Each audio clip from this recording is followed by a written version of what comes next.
Olá pessoal, tudo bem? Eu sou o Tiago e eu pensei em fazer esse vídeo para a gente analisar um poema de literatura surda, tá? Então eu escolhi um poema e a gente vai assistir primeiro e depois analisar. Vamos lá?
Nossa, muito bom. Parabéns. Muito bom.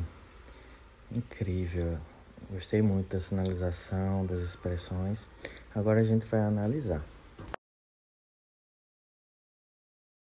Esse poema conta uma história, a história de um pássaro que chega num Rio de Janeiro. Ele está passeando e conhecendo os pontos do rio. E ele para na Lapa e vê outro pássaro. E aí lá eles começam a conversar. E aí eles começam a se paquerar, se apaixonam, conversando.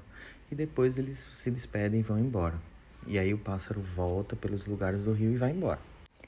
Não sei se você entendeu dessa forma, mas vamos ver.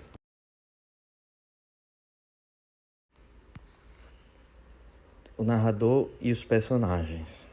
Como é que a gente percebe a diferença entre eles, tá? Na sinalização. Ela incorpora os personagens e a gente começa a perceber a incorporação através das expressões. Então, quando ela está descrevendo, ela usa o narrador. Ela fala do planeta e tal. Não é um personagem, né? Ela está descrevendo o lugar e depois esse lugar que vai se aproximando até chegar no Rio de Janeiro. E aí depois ela começa a incorporar esse pássaro. Não é mais o narrador, porque ela incorpora as expressões do pássaro, olhando para os lugares. Né? Aí quando ela vai fazer o Cristo Redentor, ela descreve, então, de novo, o narrador, né? Não tem personagem nessa descrição. E aí depois, sempre que ela está no pássaro, ela está incorporando esse personagem com as expressões faciais. Então, descrição, narrador e ação, personagem. Mas a história não tem só um personagem. Eu percebi que tem um personagem bem curtinho, que é o Cristo Redentor. Quando ela incorpora o Cristo Redentor com a expressão lá, não sei se vocês concordam. Mas tem o protagonista, que é o pássaro, o personagem principal, que a gente chama de protagonista. E tem um outro pássaro. Esse protagonista aí é o que vai passeando pela cidade. E o outro pássaro é o que ele encontra, né, na Lapa. E eles conversam. Então perceba como ela usa as expressões faciais para incorporar um personagem e depois para incorporar o outro personagem. E essa parte é a mais visual das expressões faciais, né? É incrível como ela usa incorpora um personagem com as expressões e como ela usa o corpo para descrever as ações do personagem, como ela escolhe o personagem que ela vai incorporar em cada momento. Como é que a gente percebe, né? Porque toda narrativa tem um espaço, ela acontece num lugar. Ele começa no espaço sideral, né? Então ela mostra o planeta, né, de um ponto de vista distante, né, apontando, depois volta para esse classificador e depois faz o sinal de mundo.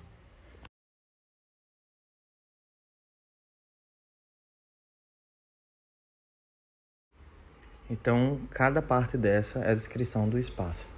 Mas o principal é o Rio de Janeiro. É interessante. Então, ela descreve o Cristo Redentor, é um espaço também.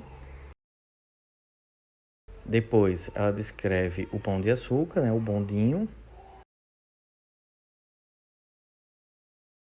E aí, eu não sei o sinal para Pão de Açúcar, né? Acho que é assim. E por fim, ela descreve a Lapa, né? Ela faz esses classificadores para descrever a Lapa. Foi a forma que eu entendi. Eu não sei se você entendeu um outro lugar, né? Mas eu vi dessa forma. E aí o tempo, como é que ele é descrito? Parece que não há cortes no tempo, né?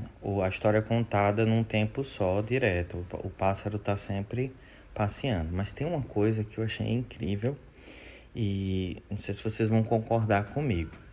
Ela faz o planeta, né?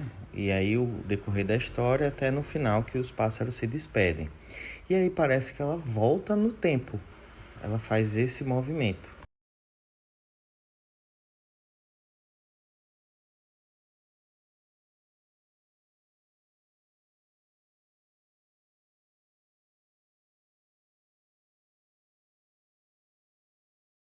Então parece que o tempo está voltando, né? Interessante, porque ela faz os sinais numa sequência e depois ela faz os sinais na sequência inversa.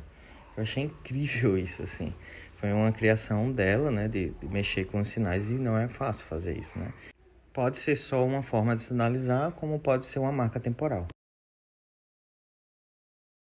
Agora as marcações não manuais. Primeiro, o uso do corpo, né? Eu já falei sobre os narradores, a incorporação e as expressões faciais para mostrar as emoções.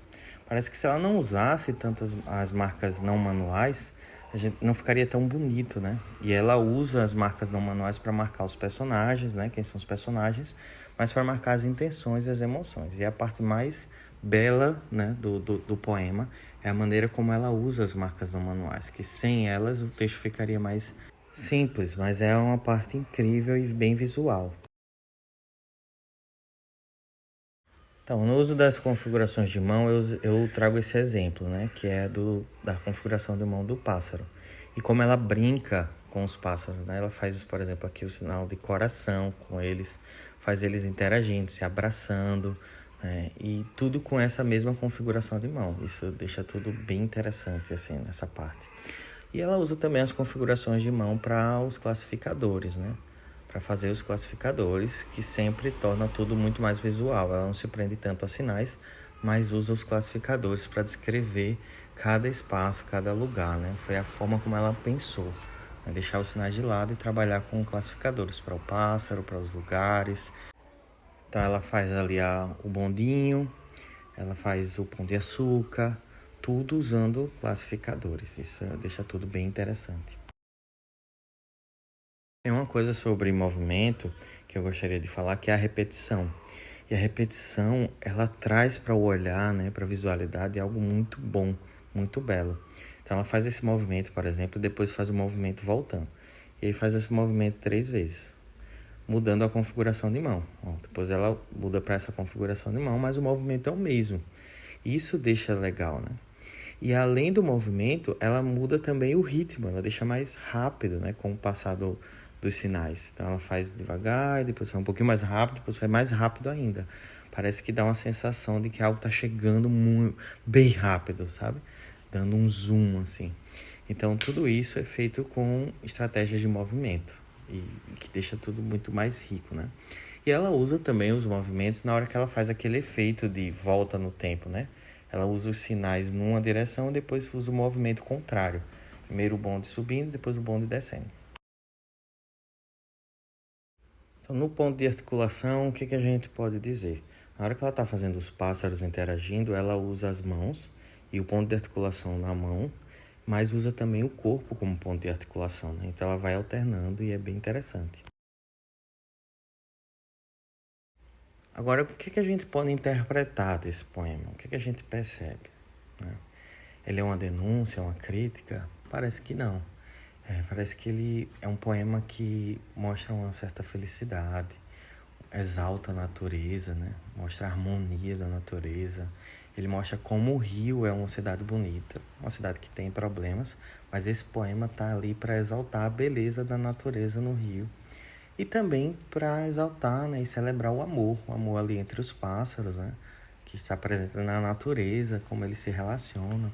Então foi isso que eu percebi, é um poema bem leve, que tem como tema principal a beleza da natureza, mas também o amor. E aí, pessoal, gostaram da análise? Eu sei que tem muito mais coisas, né? Eu trouxe algumas, espero que vocês tenham gostado. É isso aí.